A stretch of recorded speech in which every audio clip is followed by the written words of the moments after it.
Hi friends, வணக்கம். Welcome to my channel Subis just my way. இன்றைக்கி நம்ம என்ன செய்ய போகிறோம்னா சாக்லேட் ஐஸ்கிரீம் வீட்டில் எப்படி செய்யுதுன்னு பார்க்கலாம். நம்ம வீட்டில் இருக்கிற 3 பொருளை வச்சு சூப்பரான சாக்லேட் ஐஸ்கிரீம் செஞ்சிடலாம். அது என்னென்னு பார்த்தீங்கன்னா, பால் 1/2 லிட்டர் எடுத்திருக்கேன். நான் ஃபுல் க்ரீம் பால் எடுத்திருக்கேன். நீங்கள் சாதாரண பால் கூட எடுத்துக்கலாம், அதுலேயும் ஐஸ்கிரீம் செய்யலாம், நல்லாயிருக்கும். அதுக்கப்புறம் ஹாப்பி பிஸ்கெட் நான் 2 பேக்கெட் எடுத்திருக்கேன். ஆனால் அதில் 1.5 பேக்கெட் மட்டும் தான் யூஸ் பண்ண போகிறேன். அப்புறம் சக்கரை 4 ஸ்பூன் எடுத்திருக்கேன். பிஸ்கெட்டை இப்போ நான் ஓப்பன் பண்ணி மிக்ஸி ஜாரில் சேர்த்திக்கிறேன். நான் 1.5 பேக்கெட் பிஸ்கெட் மட்டும் எடுத்துக்கிறேன். நீங்கள் 5 ருபீஸ் இது 10 ருபீஸ் பேக்கெட்டு. 5 ருபீஸ் பேக்கெட் இருந்தால் 3 பேக்கெட் பிஸ்கெட் எடுத்துக்கோங்க.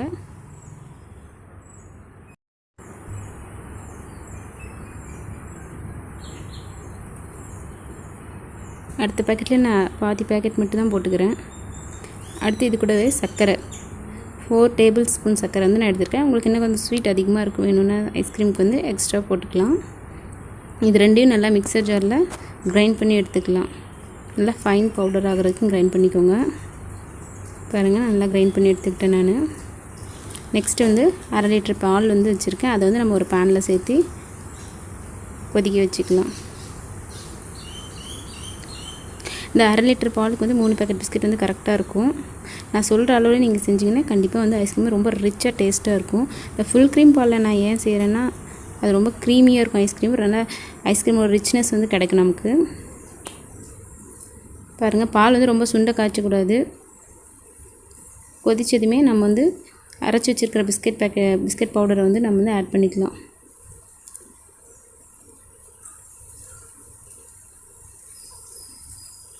பால் பாருங்கள், நல்லா கொதிச்சிருச்சு. இப்போ கொஞ்சம் கொஞ்சமாக நம்ம பவுடர் ஆட் பண்ணணும். ஒன்றா ஆட் பண்ணிங்கன்னா கட்டி விழுந்துடும். இப்போ ஃபுல்லாக அடுப்பு சிம்மில் வச்சுக்கோங்க. அதிகமாக இருந்துச்சுன்னா கட்டி விழுந்துடும். கொஞ்சம் கொஞ்சமாக ஆட் பண்ணி நல்லா மிக்ஸ் பண்ணிகிட்டே இருங்க.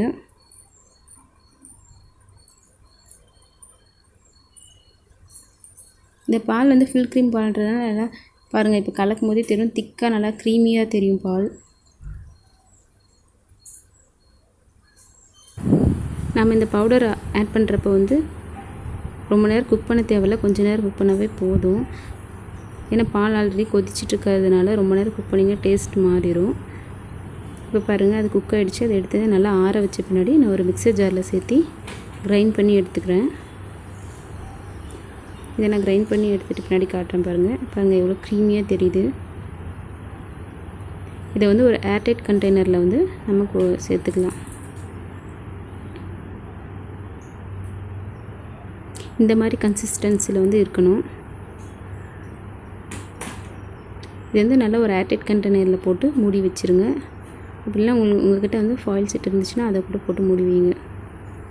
இதை ஒரு 6 ஹவர்ஸ் ரெஃப்ரிஜரேட்டரில் ஃப்ரீசரில் வச்சு எடுத்துக்கோங்க. நான் பாருங்கள் 6 ஹவர்ஸ் கழித்து எடுக்கிறேன். அட்லீஸ்ட் 4 ஹவர்ஸ் வைங்க.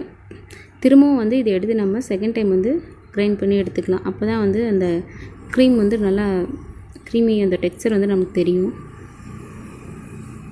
அது கூட ஒரு 1 ஸ்பூன் வெனிலா எசன்ஸ் நான் சேர்த்திக்கிறேன். ரெண்டையும் சேர்த்து நம்ம நல்லா கிரைண்ட் பண்ணி எடுத்துக்கலாம்.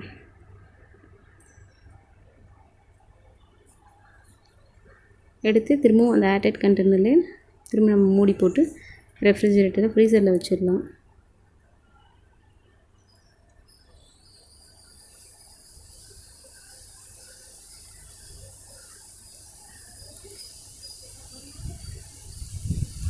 இதை நான் ஒரு 8 ஹவர்ஸ் வைக்கிறேன். அப்போ தான் நல்லா திக்காகும் ஐஸ்கிரீம்.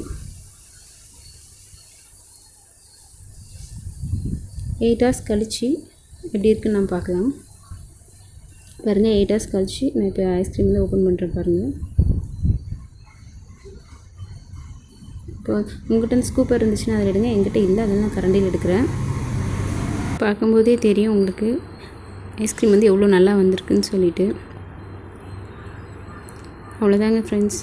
3 பொருளை வச்சு வீட்டில் இருக்கிற 3 பொருளை வச்சு கிட்ஸுக்கு ஈஸியான ஒரு ஐஸ்கிரீம் வீட்டிலே செஞ்சு கொடுக்கலாம். நீங்கள் இந்த கடையில் இந்த ஐஸ்கிரீம் வாங்க தேவையில்லை, நம்ம வீட்டில் இருக்கிற பொருளை வச்சு கிட்ஸுக்கு கேட்குறப்பெல்லாம் செஞ்சு கொடுக்கலாம். உங்களுக்கு நான் போட்டிருக்க வீடியோ பிடிச்சிருந்துச்சா லைக் பண்ணுங்கள், ஷேர் பண்ணுங்கள், சப்ஸ்கிரைப் பண்ணுங்கள். Thank you friends.